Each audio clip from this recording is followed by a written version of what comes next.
lemahnya alutsista dan SDM, lemahnya garis batas negara. Ada yang pernah tahu 2 pulau yang dipersengketakan, yang awalnya milik Indonesia, sampai akhirnya terjatuh ke tangan Malaysia? Pulau apa itu? Pulau Sipadan dan Likitan. Ada pernah dengar? Pernah, Pak. Pernah, Pak. Sipadan dan Likitan itu, Pernah viral, Pak.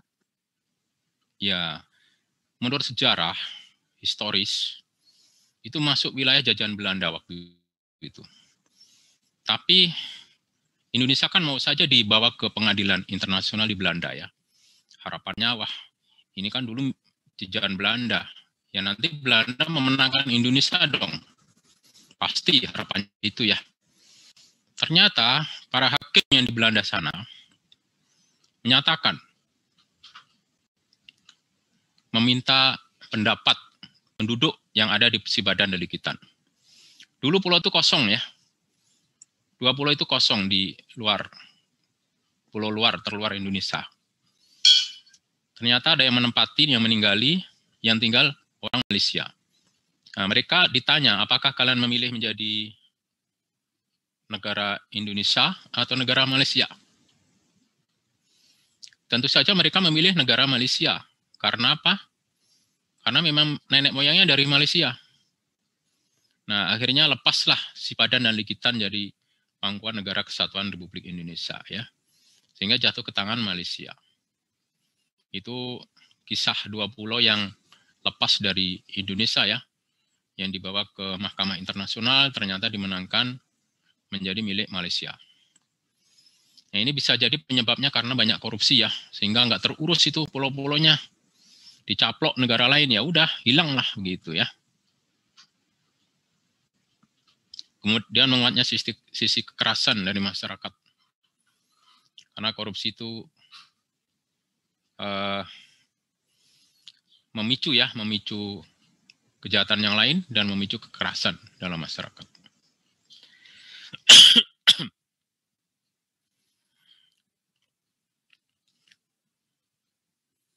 Ada yang dari Riau, ada dari Pekanbaru? Saya, Pak. Coba siapa ini yang dari Pekanbaru? Aisyah, Pak. Nah, coba Aisyah, ada 2 gubernur yang ditangkap KPK karena alih fungsi hutan lindung menjadi tanaman industri. Siapakah itu Aisyah? Gubernur Riau.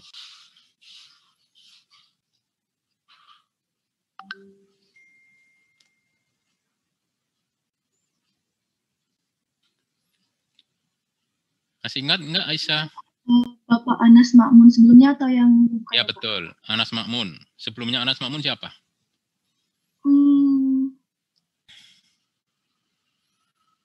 Kenal sama Zainal Rusli? Pak Rusli ya. Itu gubernur juga ya? Gubernur juga Pak sebelumnya. Ya, Zainal Rusli dan Makmun Anas ya. Nah, Anas Makmun. Itu kasusnya sama ya. Alih fungsi hutan lindung menjadi tanaman industri. Jadi hutan lindung itu diberi izin pada hak penguasaan hutan oleh perusahaan kehutanan ya, yang mengelola hutan yang kayu ya. Sehingga ditebangi, banyak sekali pohon-pohon yang besar itu ditebangi ya, yang tempat habitat oleh burung dan suaka marga satwa yang di situ jadi rusak ya. Nah, ini karena apa? Ya korupsi tadi. Karena gubernur nerima kan namanya izin alih fungsi, dia kan perlu uang ya supaya dapat diizinkan ya. Yang tadinya milik negara, milik pemerintah daerah, kewenangan gubernur untuk melindungi hutan tersebut dikelola oleh pihak swasta. Nah, pihak swasta ini ngelola ya sembarangan ya, akhirnya merusak lingkungan hidup. Baik, itu kejadian di Provinsi Riau ya. Di Kalimantan Timur juga gitu ya. Di Kalimantan Timur itu dulu ada namanya gubernur ya, Suwarna Abdul Fattah. Itu juga dia melakukan semacam pemberian izin kepada swasta ya untuk mengelola hutan, untuk tanaman perkebunan kelapa sawit. Katanya begitu ya. Jadi ternyata yang ditanami cuman di sekitar dekat jalan raya aja, kebun kelapa sawitnya. Di dalamnya tuh pada kosong ya, hutan apa itu, pohon-pohon yang besar tuh pada ditebangin, nggak reboisasi, sehingga merusak lingkungan hidup ya. Nah, ini adalah kisah tentang korupsi di bidang lingkungan hidup. Nah, sekarang kita akan belajar mengenai kerugian negara vs hukuman finansial koruptor.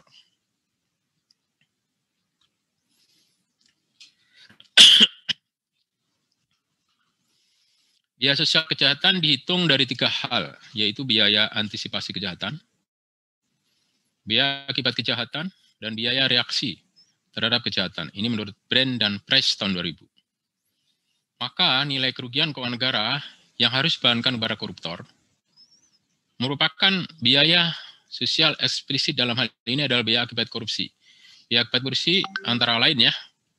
Nah, ini biaya penegakan hukum, pencegahan ya, pencegahan hukum, penegakan hukum, pencegahan korupsi, biaya penahanan dan biaya penjara, biaya pengadilan, serta biaya jaksa.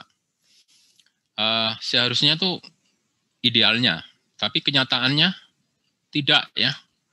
Koruptor itu hanya dibebani uang yang diambil. Yang diambil berapa, yaitu yang dibebankan kepada koruptor.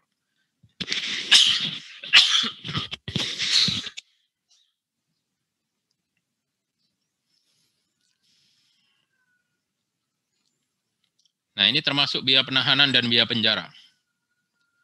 Koruptor tuh kalau ditangkap KPK dikasih apa? Rompi ya? Warna apa? Rompinya warna? Orange, Pak. Oranye ya? Nah, orange. Itu satu rompi itu saya anggarkan waktu itu sekitar 150.000 ya harganya ya. Itu yang nanggung siapa? Negara. Jadi negara keluar uang untuk koruptor itu. Terus dia kalau ditahan di KPK, dikasih makan ya. Satu box itu 35.000 ya. Jadi satu box itu 35.000. Itu menunya biasanya 2 lauk sama 1 buah ya. Bisa pisang atau jeruk sama 1 mineral, air mineral ya. Nah, itu yang nanggung siapa? Negara juga. Harusnya makan itu ditanggung koruptor juga. Udah dikasih pakaian ya, rompi, dikasih makan, tempat tinggal gratis lagi ya. Di penjara maksudnya. Nah, di penjara itu dikasih fasilitas, di situ ada tempat tidur ya dengan bed yang cukup empuk ya. Ada tempat tidur yang lumayan lah. Tapi kalian jangan merasakan lah ya. Saya nggak ingin kalian ikut ini ya, merasakan bagaimana nikmatnya dalam penjara. Senikmat-nikmat penjara tetap nggak akan nikmat ya, karena dia terkungkung kebebasannya ya. Di situ ada meja, kursi, tempat untuk belajar ya, dan juga nggak ada TV ya. Di penjara nggak ada TV ya. Saya nggak tahu kalau di LP. Di sana di KPK itu hanya ventilasi, tempat tidur, meja kursi. Setahu saya amati waktu sebelum ditempati oleh koruptor itu. Jadi harus layak ya, harus layak. Artinya kalau dia tinggal di situ ya kondisi secara kesehatan terpenuhi ya. Ada kamar mandi di dalam, ada WC, kemudian ada ruangan, biasanya ruangan khusus disediakan untuk sholat ya, bagi yang muslim.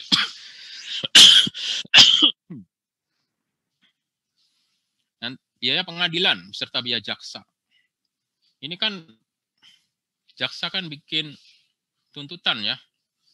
Tuntutannya itu bisa berlembar-lembar ya, ratusan lembar. Itu yang membebani siapa ya? Negara juga. Jadi bukan koruptor. Nah, ini memang jadi wacana ya ke depan supaya koruptor itu dibebani dengan biaya-biaya yang sifatnya konsep biaya sosial ini ya. Jadi ada 4 skema biaya. Nah, biaya eksplisit ini ya biaya yang benar-benar keluar yang diambil oleh koruptor, namanya eksplisit. Kalau biaya antisipasi ini untuk mengantisipasi ya. Kemudian kalau biaya reaksi, jadi kalau sudah ada penanganan terjadi korupsi, nah bagaimana selanjutnya, begitu namanya biaya reaksi. Kemudian biaya oportunitas implisit ini merupakan biaya oportunitas ya yang diakibatkan korupsi. Jadi korupsi itu banyak makan biaya yang lain ya. Jadi kalau oportunitas itu yang seharusnya ya uangnya bisa untuk membangun jembatan, membangun jalan, dikorupsi ya, sehingga biaya oportunitasnya habis di sana. Ada satu kejadian ya di Kalimantan ya, di Kutai Kartanegara kalau nggak salah. Jadi di Kutai Kartanegara itu baru dibangun jembatan di sana ya, di Kukar desa, nggak tahu apakah masih ada nggak ya sekarang ya. Kemudian diresmikan, disaksikan kepala daerah. Besoknya lagi roboh gitu ya. Setelah diresmikan roboh. KPK turun tangan ya. Ini baru diresmikan kenapa roboh ya. Akhirnya ditengarai ya bahwa jembatan tersebut ada korupsinya ya. Sehingga mengakibatkan robohnya jembatan. Karena kualitas dari jembatan nggak bagus ya. Kan bahaya kalau bikin jembatan kemudian roboh yang lewat di atas, apalagi di bawah kena ya. Nah itu kan sangat berbahaya. Jiwa manusia termasuk. Ini hubungan antara dampak korupsi dan biaya sosial korupsi. Jadi dampak korupsi merupakan misalokasi sumber daya sehingga perekonomian tidak dapat berkembang optimum. Dampak korupsi terhadap berbagai bidang kehidupan masyarakat menimbulkan biaya yang disebut dengan biaya sosial korupsi.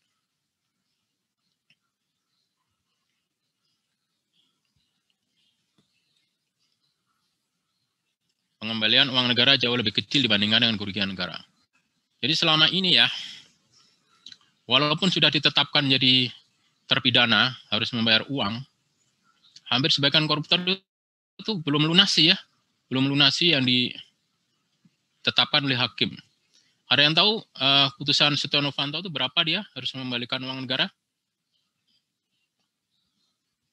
Setia Novanto? Berapa dolar? Berapa rupiah? Sekitar 2 triliun rupiah, Pak. Ya, kalau dihitung sekitar 2 triliun ya. Nah, apakah sudah dilunasi semua, Ahmad, Ilyas? Belum ya? Belum, Jadi, Pak. yang di rumahnya sudah disita yang di Kebayoran Baru ya. Itu dijual susah juga ya ternyata ya. Apalagi di masa pandemi gini. Karena untuk menjual rumah itu harus orang yang kaya ya, yang mampu ya untuk membeli rumah miliaran rupiah itu.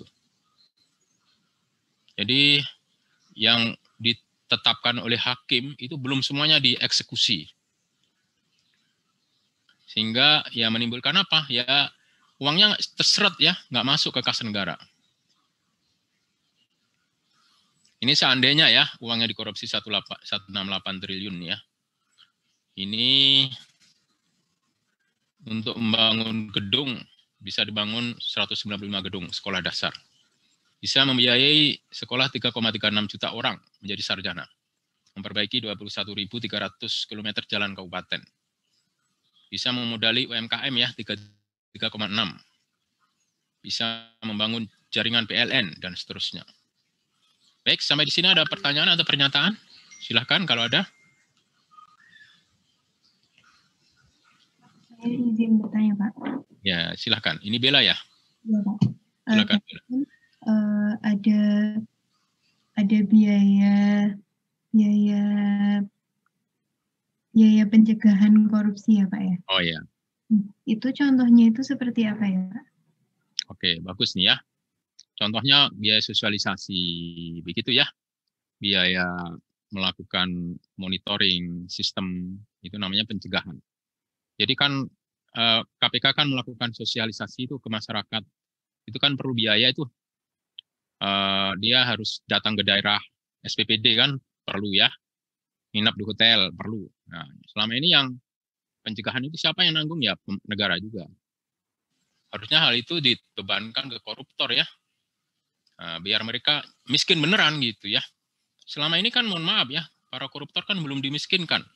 Karena dia hanya mengembalikan sejumlah yang diambil. Jadi begitu ya contohnya ya Bella ya, pencegahan ya.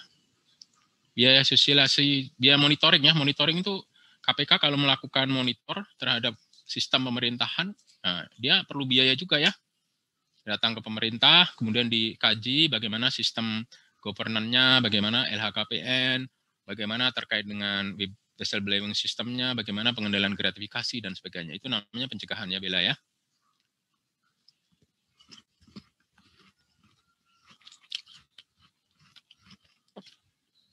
Apakah bisa dipahami Bella?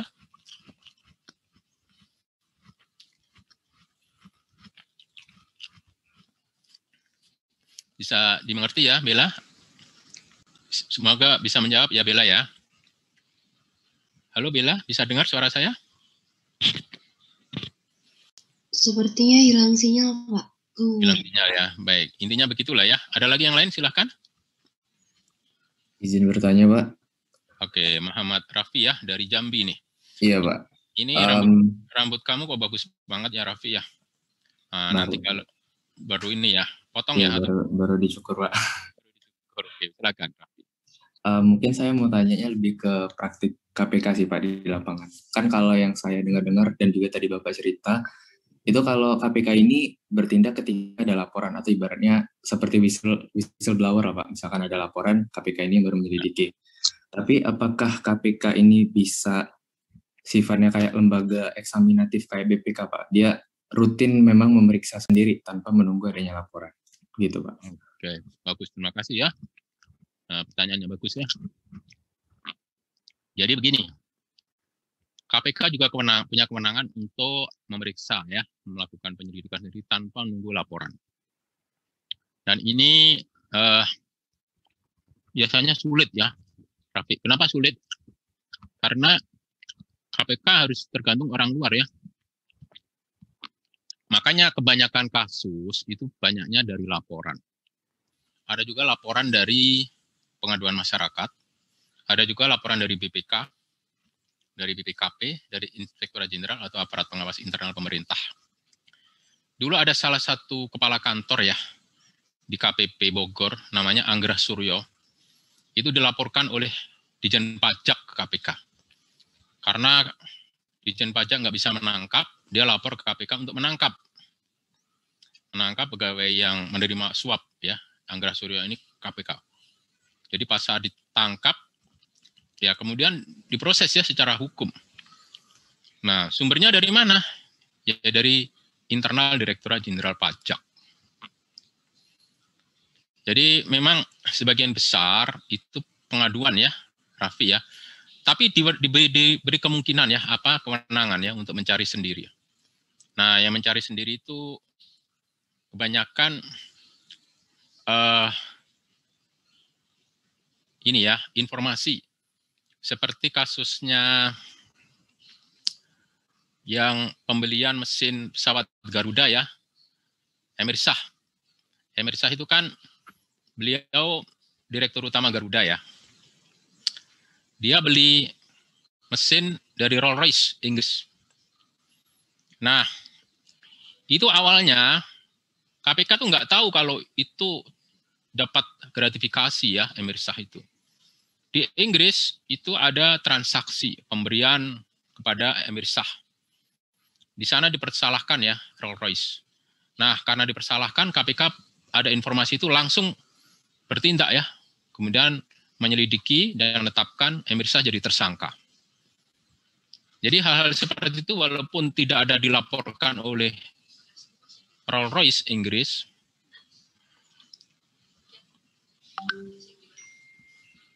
Liang.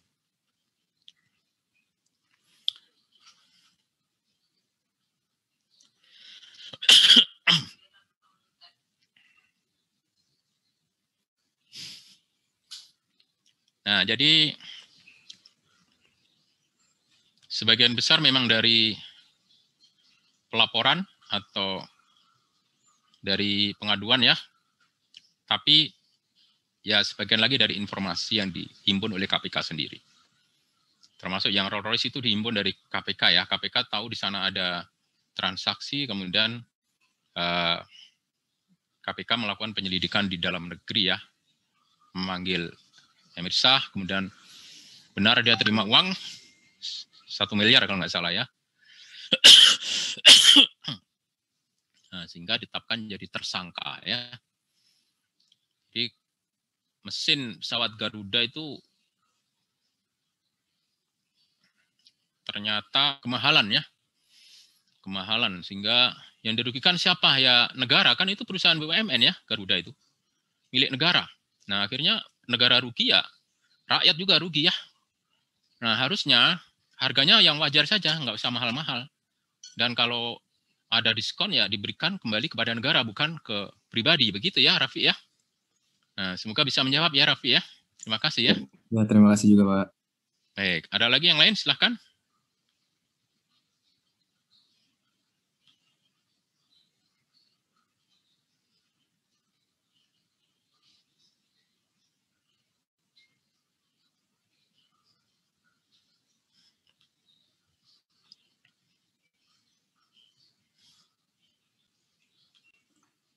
Izin tanya Pak, Oke, silakan.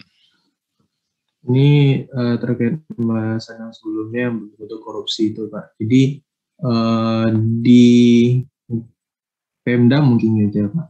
Kadang-kadang misalkan kalau ada kepala daerah, kemudian atau tim penilai di sekolah atau di kelurahan gitu, nah itu biasanya mereka-mereka itu kalau misalkan ingin datang menilai itu, kadang-kadang mereka tuh minta dijemput, minta diberikan layanan, itu tuh memang protokolnya seperti itu atau itu tuh salah satu bentuk dari korupsi itu Pak? Nah, ini menarik ya pertanyaan Ridwan ini. Kalau protokolnya itu sebenarnya untuk pimpinan itu ya. Untuk pimpinan yang datang ke daerah, itu memang harus ada yang menjemput, ada yang mengantar ya. Karena kalau dia nggak dijemput, nggak diantar, nanti tersesat. Intinya begitu ya. Tapi kalau penyambutannya berlebihan, udah dijemput, diantar, diinapkan di hotel, dibayarin, misalkan ya, pulang dibelikan tiket, nah itu sudah keterlaluan, itu bentuk dari gratifikasi ya, Ridwan. Karena apa? Dia sudah dari awal itu udah dikasih uang untuk perjalanan dinas. Untuk nginap di hotel sudah disediakan anggarannya, untuk yang pesawat ya, tiket sudah disiapkan oleh kantor ya. Jadi kalau dia tidak berlebihan ya mungkin tidak apa-apa ya Ridwan ya. Tapi kalau berlebihan ya bisa kita laporkan ya. Yang dari gimana Ridwan? Berarti yang cuma buat kepala daerah itu baru ada protokol, tapi kalau ya kayak pemeriksa gitu sebenarnya nggak ada gitu ya? Ya pemeriksa nggak ada. Harusnya pemeriksa itu nggak boleh dijemput, termasuk KPK. Oke Pak. KPK itu setiap datang mau dijemput, termasuk pencegahan ya. Jadi waktu Pak Koko, Pak Sujanarko datang ke Banjarmasin kalau nggak salah ya. Nah waktu itu beliau akan memberikan materi. Nah, belum minta nggak usah dijemput. Mas Bego tolong ditunjukin aja di mana tempat diselenggarakannya sosialisasi, nanti saya akan datang ke tempat itu. Baik Pak, ini tempatnya di sini. Oh ya sudah tahu saya, nanti saya ditunggu ya di sana ya. Bapak berkenan mau saya pesankan hotel, udah nggak usah, saya nanti pesan sendiri. Beliau begitu ya. Jadi beliau nggak mau merepotkan. Kalau KPK begitu, saya nggak tahu kalau di tempat lainnya. Karena memang kode etik di KPK nggak boleh nggak mau dilayani. Apalagi yang penindakan ya, penyelidikan gitu ya. Penyelidikan malah nggak boleh memberitahu. Nggak boleh memberitahu dia mau datang. Karena kalau datang, kalau diberitahu menghilangkan barang bukti ya. Kalau penyelidikan tuh langsung tahu-tahu datang, kemudian minta di KPK lain gitu ya. Nah, kemudian melakukan penyelidikan dan kalau perlu melakukan penyitaan. Jadi memang ada semacam perbedaan ya Ridwan ya antara di internal KPK dengan di pemerintah, terutama pemerintah daerah ya atau di pemerintah pusat. Jadi waktu saya kemarin ke Medan, ada yang dari Medan siapa? Kevin ya? Bima Pak. Bima ya. Oke. Bima, saya kemarin ke Medan ya. Dalam rangka memberikan pelatihan kepada UMKM. UMKM terkait dengan aplikasi keuangan ya. Jadi saya memberikan aplikasi keuangan kepada para UMKM yang diselenggarakan oleh Kanwil Direktorat Jenderal Pajak Medan. Nah, saya sebagai narasumber ya, saya sebagai dosen di sana. Nah, saya dijemput, tapi saya minta nanti untuk bayar hotel saya ya Pak. Oh iya Pak Bagion. Untuk yang ini saya juga ini. Jadi mereka hanya menjemput, dia udah di tempat saya menginap, ditinggal habis itu. Untuk makan, untuk ini ya kita sendiri-sendirilah. Jadi saya juga nggak mau merepotkan, pertama itu. Yang kedua memang sudah dianggarkan itu. Jadi kami punya anggaran untuk itu, jadi nggak perlu lagi minta gitu. Jadi kita sendiri sudah mau membatasi ya, supaya nggak diperlakukan berlebihan, supaya nggak merepotkan juga. Nah, tapi kalau nggak dijemput, kami repot nanti bingung. Kemana ya, habis ini kemana gitu. Alamat Kanwil Dijen Pajaknya di mana nggak tahu juga ya, nah, sehingga ada yang menjemput. Jadi begitu ya Ridwan ya, mudah-mudahan bisa diterima ya. Baik, Pak.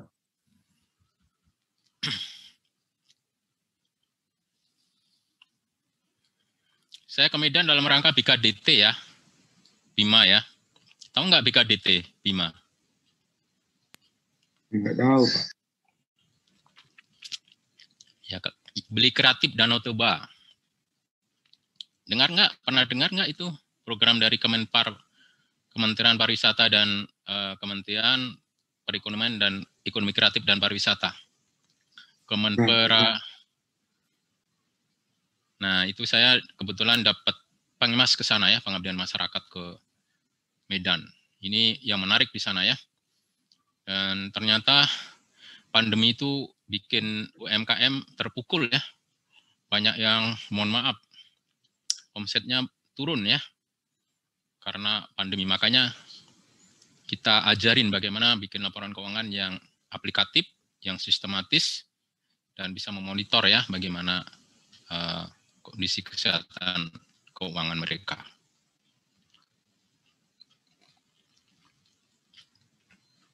Ada lagi yang lain? Silahkan.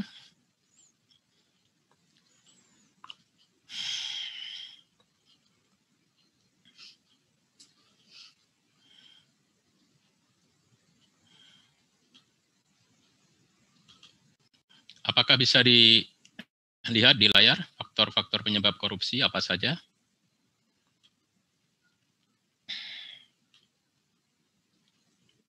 Bisa ya, baik. Saya lanjutkan ya.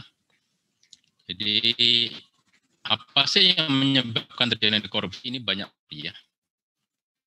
Ini ada yang menyebabkan faktor internal dan eksternal. Internal itu dari dalam, eksternal dari luar ya.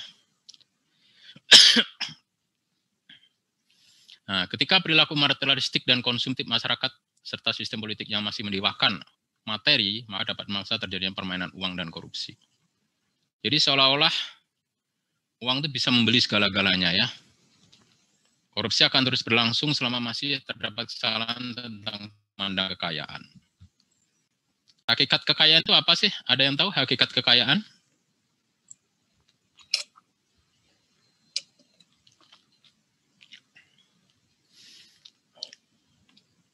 Hakikat kekayaan itu qanaah ya. Qanaah itu menerima ya, ridho atas pembagian Tuhan, bersyukur gitu ya. Jadi orang yang tidak qanaah, tidak bersyukur ya hidupnya kurang terus.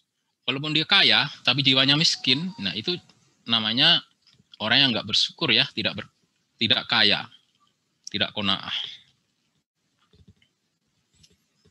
Jadi semakin banyak orang salah dalam memandang kekayaan, semakin besar pula kemungkinan orang melakukan kesalahan dalam mengakses kekayaan. Nah, nanti kalian ini ya,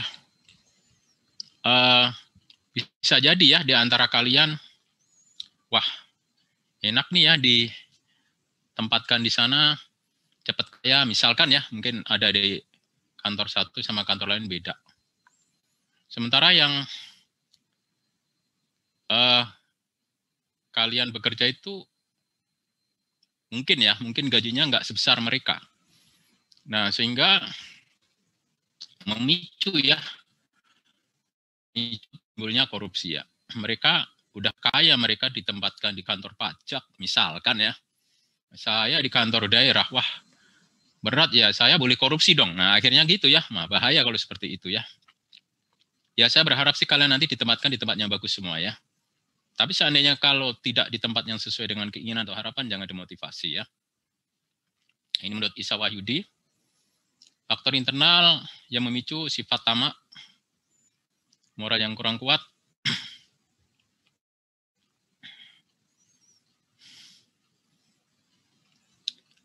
gaya hidup konsumtif,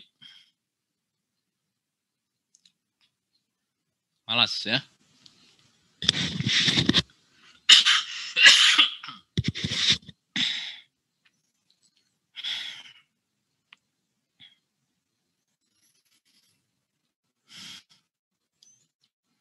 Dari internal perilaku individu,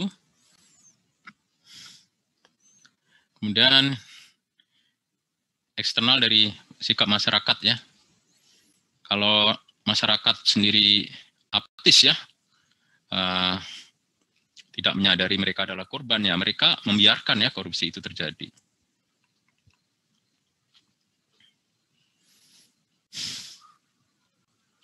Ini menurut Pak Eri Riana Hajar Pamengkas ya. Pertama, kurangnya keteladanan ini dari eksternal ya, dan pemimpin elit bangsa. Rendahnya gaji pegawai negeri sipil ya. Lemahnya komitmen dan konsistensi penegakan hukum dan peraturan perundangan. Rendahnya integritas dan profesionalisme.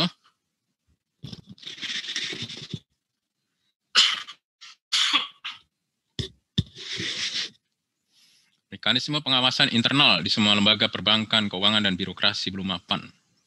Kondisi lingkungan kerja, tugas jabatan, dan lingkungan masyarakat, dan lemahnya keimanan, kejujuran, rasa malu, moral, dan etika. Menurut ICW ada 4 faktor eksternal ya, politik, hukum, ekonomi, birokrasi, dan transnasional. Apa maksudnya dengan transnasional di sini? Transnasional itu lintas negara ya.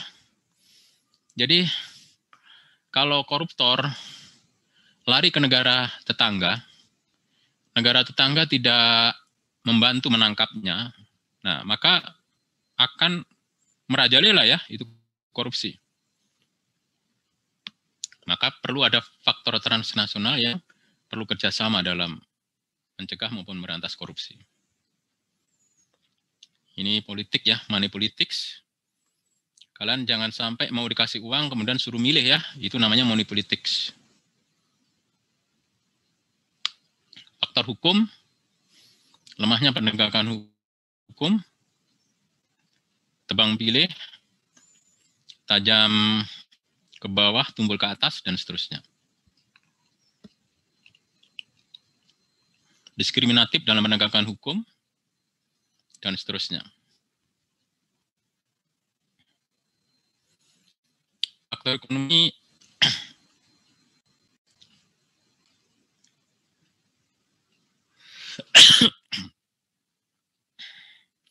organisasi termasuk ya eksternal ya.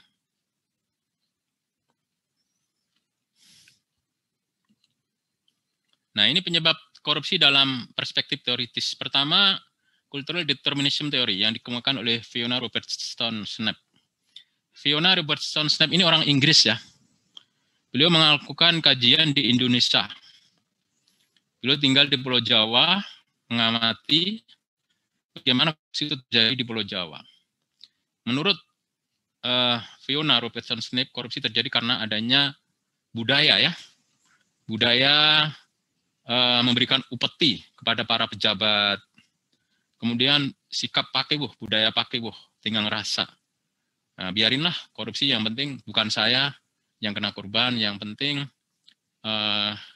korupsinya nggak terlalu banyak misalkan ya. Nah, sehingga subur ya itu korupsi. Karena nggak mau menegur ya, tidak mau melaporkan ya, akhirnya terjadi korupsi merajalela ya di mana-mana. Kemudian teori yang kedua adalah teori means and scam theory atau Robert Merton ya. Menyatakan bahwa korupsi merupakan suatu perilaku manusia yang diakibatkan oleh tekanan sosial atau social pressure sehingga menyebabkan pelanggaran norma-norma. Yang senada dengan Robert Merton ini adalah Emil Durkheim ya. Emil Durkheim ini teorinya solidaritas sosial. Teori ini memandang bahwa watak manusia sebenarnya bersifat pasif dan dikendalikan oleh masyarakat. Artinya masyarakatlah yang mengendalikan sifat manusia. Kalian pernah lihat di Jakarta ya, di jalan-jalan yang ada lampu merah, kemudian dia tetap nyebrang, ada polisi juga membiarkan. Nah, akhirnya terjadi ya pelanggaran itu karena pembiaran. Karena masyarakat sudah memandangnya itu sesuatu yang biasa, misalkan begitu ya. Atau dia melanggar ini ya, melanggar jalur ya, yang tadinya satu arah, dia melawan arus ya, misalkan ya. Ghosn Theory, ini dikemukakan oleh Bologna. Ghosn Theory ini singkatan dari Greeds, Opportunities, Needs, dan Exposure. Pengungkapan ya. Kemudian ada teori lain namanya Equation Theory, atau teori persamaan ya. C sama dengan M ditambah D min A. Corruption sama dengan monopoli ditambah discretion dikurangi akuntabilitas. Fraud triangle, jadi segitiga fraud ya. Korupsi terjadi karena adanya pressure, tekanan, opportunities, dan rasionalisasi. Rasionalisasi ini unsur pembenar ya. Kemudian fraud diamond, selain dari 3 tadi ditambahkan dengan capability ya, atau kemampuan. Ini disampaikan oleh Wolf Hermansen. Nah, satu lagi fraud pentagon. Ini karena 5 faktor ya. Jadi selain dari 3 tadi, yang fraud triangle, ada pressure, opportunity, dan rasionalisasi, ditambahkan di sini arogan. Dia merasa, saya kan kepala kantor, nggak berlaku itu. Aturan, misalkan nggak pakai helm, kepala kantor, bolehlah melanggar aturan ya, masuk kantor misalkan ya. Nah, selain arogan juga kompetensi. Baik, sampai di sini ada pertanyaan atau pernyataan terkait dengan faktor penyebab korupsi. Pak, izin bertanya. Oke, silahkan Serina. Money politik yang Bapak bilang, contohnya misalnya pemilu gitu kan Pak. Iya, money politik. Misalnya ada gitu, kita tahu gitu, ada money politik. Pak, kira-kira itu harus dilaporkan kemana dan dia buktinya itu untuk melapornya kira-kira apa ya? Oke, jadi kalau ada money politik, laporannya kemana gitu ya? Iya Pak. Oke, baik. Ada yang tahu jawabannya kemana?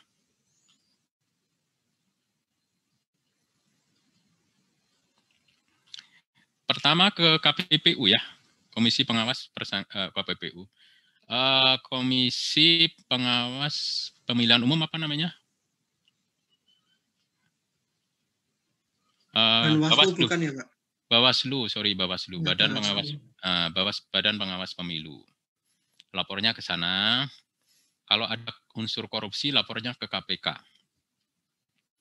Dulu KPK itu menangkap salah satu calon ya, anggota DPR. Beliau menangkap pada saat calon anggota DPR itu membagi-bagikan uang kepada pemilih ya, calon pemilih.